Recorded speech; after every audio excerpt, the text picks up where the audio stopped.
Halo, assalamualaikum warahmatullahi wabarakatuh. Selamat sore buat teman-teman semuanya. Bagaimana kabarnya hari ini? Saya berharap teman-teman semuanya yang hadir di channel Solusi Utang dalam keadaan sehat walafiat dan rezeki selalu melimpah, selalu mendapat keberkahan, dan kita masih suasana bulan suci Ramadan, dan mudah-mudahan apa yang diinginkan di bulan ini itu segera tercapai. Oke, hari ini saya ada satu email yang masuk, dan ini mantap juga untuk saya bahas. Kenapa? Karena ini menyangkut persoalan yang selalu menjadi permasalahan bagi teman-teman semuanya, terutama yang telat bayar dan gagal bayar di pinjaman online. Jadi teman-teman boleh simain ini, nanti saya bacakan sampai habis ya, sampai habis, karena dia berharap mohon dijawab lewat video YouTube Bang. Terima kasih ya. Oke, nggak ada masalah juga, karena kalau kita jawab perorangan ya pasti saya jawab, yang tahu ya cuma dia sendiri. Tapi kalau saya jawab melalui video pasti banyak juga yang mengetahui. Oke, sebelum saya bacakan email yang masuk ini, buat teman-teman semuanya yang belum mensupport channel ini, boleh disupport dulu, karena satu supportan dari Anda itu sangat berharga bagi saya dan perkembangan channel ini, karena saya masih bisa terus tetap ada berada di YouTube memberikan motivasi dan edukasi. Dan yang mau bergabung di grup WhatsApp juga boleh, supaya bisa konsultasi lebih detail lagi, lebih jelas lagi mengenai permasalahan telat bayar dan gagal bayar di pinjaman online. Caranya pun gampang, tinggal klik tombol gabung yang ada di bawah nama channel. Ya, silahkan. Channel ini hanya khusus bagi mereka yang punya logika. Jadi buat Anda yang tidak punya logika, silahkan keluar aja dari channel ini. Karena ini spesifik bagi mereka yang mau mempergunakan logika, menjauhkan perasaan dan rasa bersalah mereka. Terima kasih. Terima kasih banyak buat teman-teman semuanya. Oke, ini saya munculkan lah ya, karena ini emailnya cukup panjang. Oke, saya munculkan di sebelah saya aja, teman-teman boleh lihat. Mohon dijawab lewat video YouTube Bang. Terima kasih. Ini dikirim oleh IN ya. Halo Bang, selamat malam, salam sejahtera buat Bang Medi Broni. Saya dari Lampung, maaf tidak menyebutkan nama dan mohon email saya untuk disensor jika berkenan menjawab lewat YouTube. Oke. Terima kasih. Semenjak nonton video Bang Medi Broni semakin tenang, namun ada sedikit ganjalan di hati. Saya galbay di dua aplikasi, Akulaku dan Shopee. Seperti yang abang tahu bahwa ini dua APK legal sebenarnya, sebelumnya lancar terus bayarnya, tapi karena keadaan ekonomi sedang porak-poranda, jadi yang nggak bisa bayar dengan lancar lagi. Udah telat sejak lama, mungkin sudah 90 hari lebih. Awalnya teror masuk di WA dan telepon, tapi karena nggak bisa isi pulsa, akhirnya nomor mati. Sekarang hanya diteror melalui chat WA saja. Mungkin sebentar lagi juga WA mati sendiri kalau tidak ganti nomor. Oke.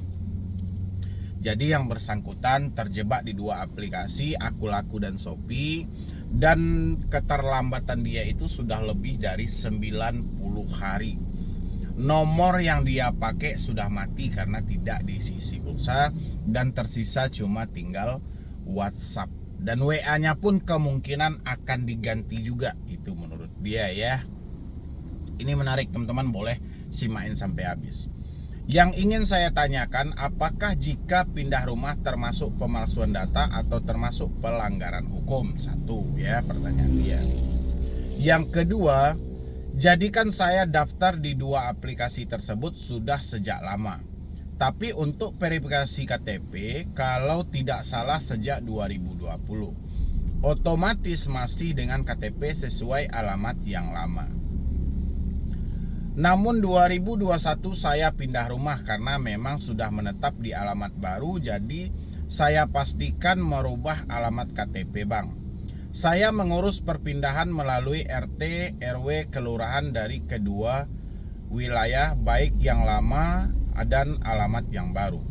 Jadi saya pindah secara resmi lewat kelurahan maupun Dukcapil. Oke. Dari kelurahan lama serta kelurahan baru juga mengetahui tentunya karena memang pindah secara resmi.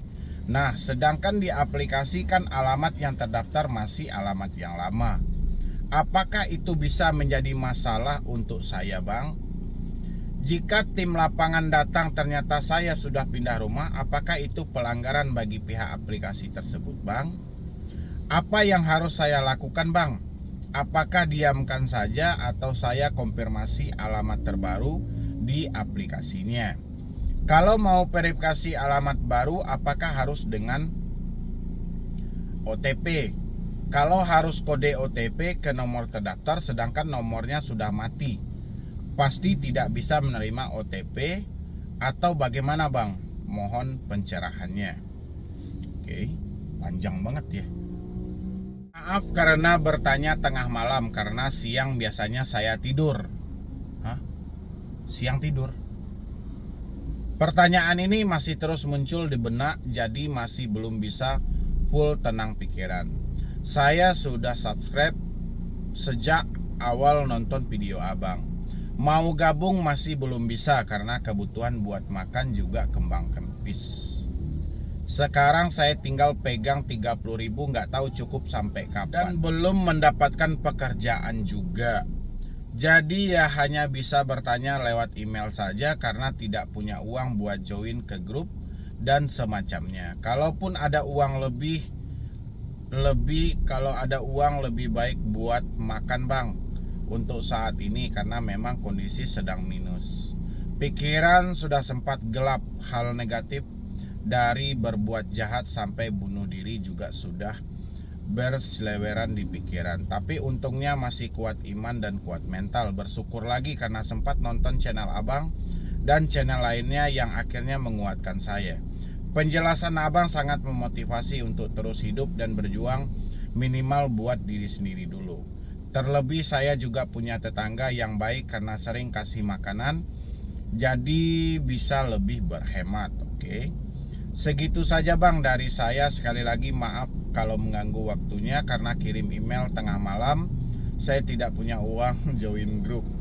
Padahal pengen banget langganan yang level 3 biar puas bisa nanya langsung. Tapi karena memang sedang tidak ada uang, jadi hanya bisa nanya lewat email.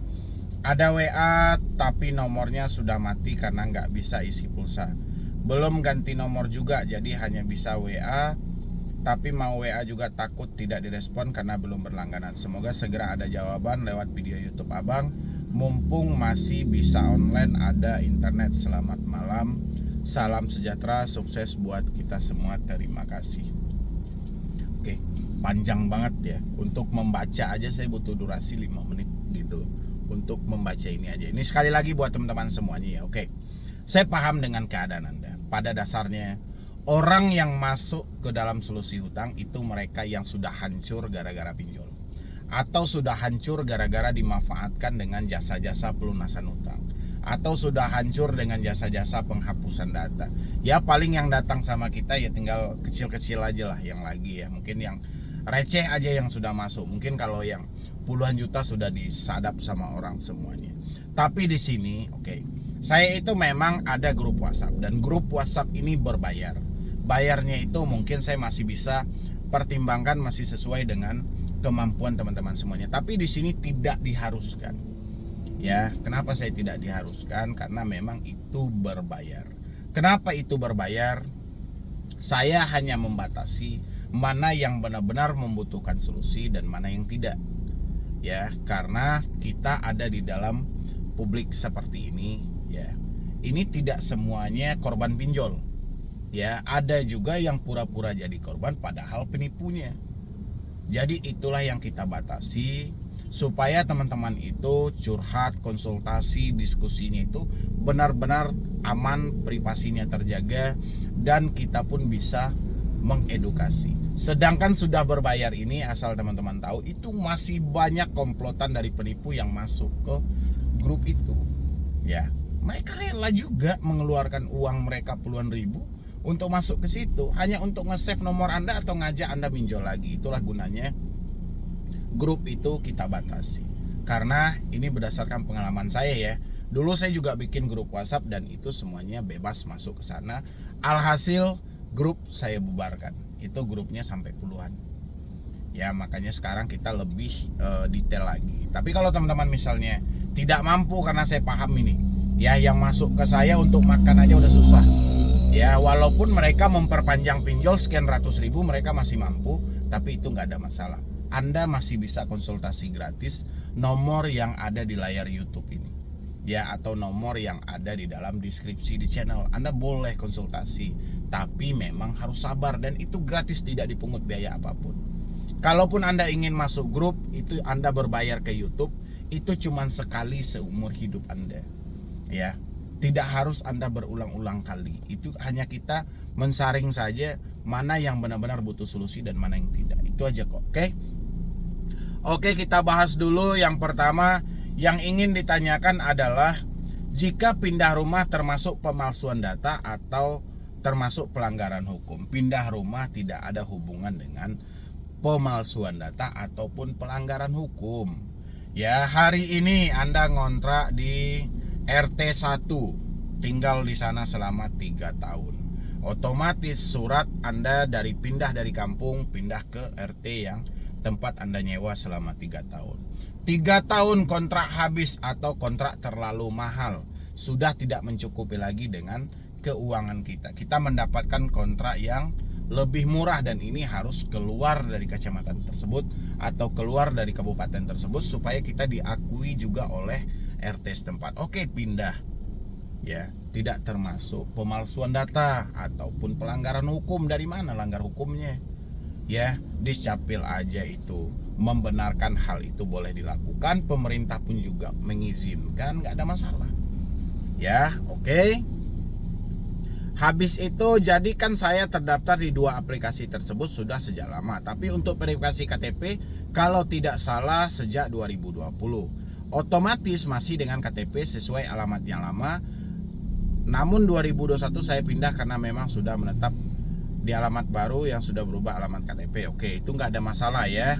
Habis itu lagi kita cari, ada pertanyaannya tadi. Sedangkan aplikasi dan alamat terdaftar masih alamat yang lama. Apakah ini bisa menjadi masalah untuk saya, Bang? Itu nggak ada masalah untuk Anda. Jika tim lapangan datang ternyata saya sudah pindah rumah, apakah itu pelanggaran bagi pihak aplikasi tersebut? Mana ada pelanggaran seperti itu? Ya. Kan Anda ini juga sudah pelanggan lama sejak 2020, 2021, 2022, 2023 Anda bertanya. Ya, itu nggak ada masalah. Berarti mereka cuma membutuhkan data satu aja, tidak perlu diupdate berulang-ulang kali. Dan data Anda ini terverifikasi, ya. Yang berubah itu cuma alamat lama ke alamat baru. Jadi tidak ada hubungannya dengan pemalsuan data. Soal DC lapangan mau datang, habis itu tidak menemukan Anda, yaitu urusan mereka. Ya, nggak ada salah Anda di situ. Nanti kan dia bisa aja bertanya ke tetangga, bertanya ke RT, bertanya ke RW, kan bisa diarahkan ke alamat Anda yang baru. Ya, itu nggak menjadi permasalahan yang besar harus sampai ke pemalsuan data. Pemalsuan data tidak seperti itu. Pemalsuan data itu contoh ini. Anda edit data yang dikeluarkan pemerintah, kita sebut aja lah KTP. Misalnya nomor NIK Anda sekian, Anda ganti di belakangnya itu misalnya 111, Anda ganti dengan 222. Ya, itu pemalsuan karena sudah tidak terdaftar lagi. Yang kedua, alamat Anda di kota A, Anda ganti di kota B. Itu Anda edit menggunakan aplikasi-aplikasi pengeditan foto saat ini. Itu baru pemalsuan data.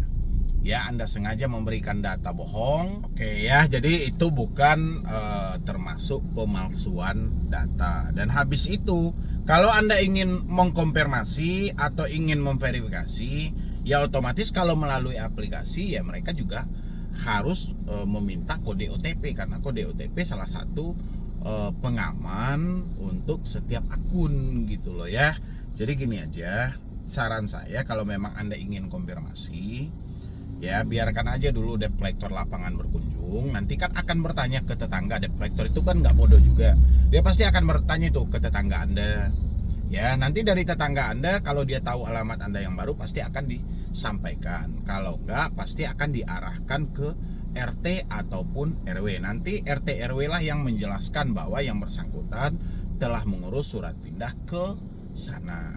Dan tujuan Anda pindah ini kan bukan lari dari hutang, karena memang ada fakta-fakta lain yang mengharuskan Anda untuk pindah alamat dan pindah lokasi. Ya, jadi itu tidak termasuk dalam pelanggaran dan pemalsuan data, oke? Jadi kalau Anda ingin mengkonfirmasi, tunggu aja soal kedatangan debt collector-nya nanti ya. Mungkin dari teman-teman semuanya yang lain yang juga mengalami hal yang sama, itu jangan khawatir dan jangan panik, karena kebanyakan dari kita itu selalu memikir pindah rumah pemalsuan data. Bukan itu, enggak ada hubungannya. Pindah alamat pemalsuan data, enggak ada ya. Jadi stop pemikiran-pemikiran yang seperti itu. Jangan lagi kita menghakimi diri kita sendiri harus selalu bersalah gitu. Sudah saatnya Anda memberikan semangat dan pemikiran-pemikiran yang positif buat diri Anda supaya hal ini bisa Anda atasi. Tapi kalau Anda selalu ngejudge diri Anda sendiri, ya kapan Anda mau semangat? Kapan mau bangkit? Kapan kita mau memperbaiki semua ini? Kalau setiap hari kita selalu menghakimi diri kita untuk terus merasa bersalah, ya ini kan ngeri juga gitu loh ya. Jadi sudah saatnya Anda menyemangati diri Anda, lakukan hal-hal sulit setiap hari ini supaya Anda tidak terlalu terbebani. Tapi jangan pikirkan hal-hal sulit, tapi lakukan apa itu hal sulit yang mau Anda pekerjakan dulu, yang mau Anda kerjakan dulu. Ini biar pemikiran Anda bisa tenang dan hati Anda bisa damai, dan Anda pun bisa berpikir lebih jernih lagi gitu loh. Ya, ini buat teman-teman semuanya, saya paham banget gagal bayar itu seperti apa, telat bayar itu seperti apa. Tapi tidak harus kita menyalahkan diri kita terus-menerus, menghakimi diri kita terus-menerus. Ada saatnya kita berpikir untuk hal buruk, dan ada saatnya kita berpikir untuk hal yang baik. Ya, mungkin dari saya cuma itu aja. Saya tahu teman-teman adalah orang hebat, teman-teman orang pintar. Hanya saja saat ini rasa bersalah terlalu membaluti diri Anda sehingga logika Anda tidak bisa jalan. Ya, seiring waktu berjalan saya yakin banget semuanya akan teratasi. Yang penting jangan pernah memikirkan sesuatu yang jelas-jelas itu tidak ada hubungan dengan hal-hal yang menyangkut permasalahan kita hari ini. Jadi sekian dulu dari saya, Medi Broni. Wassalam.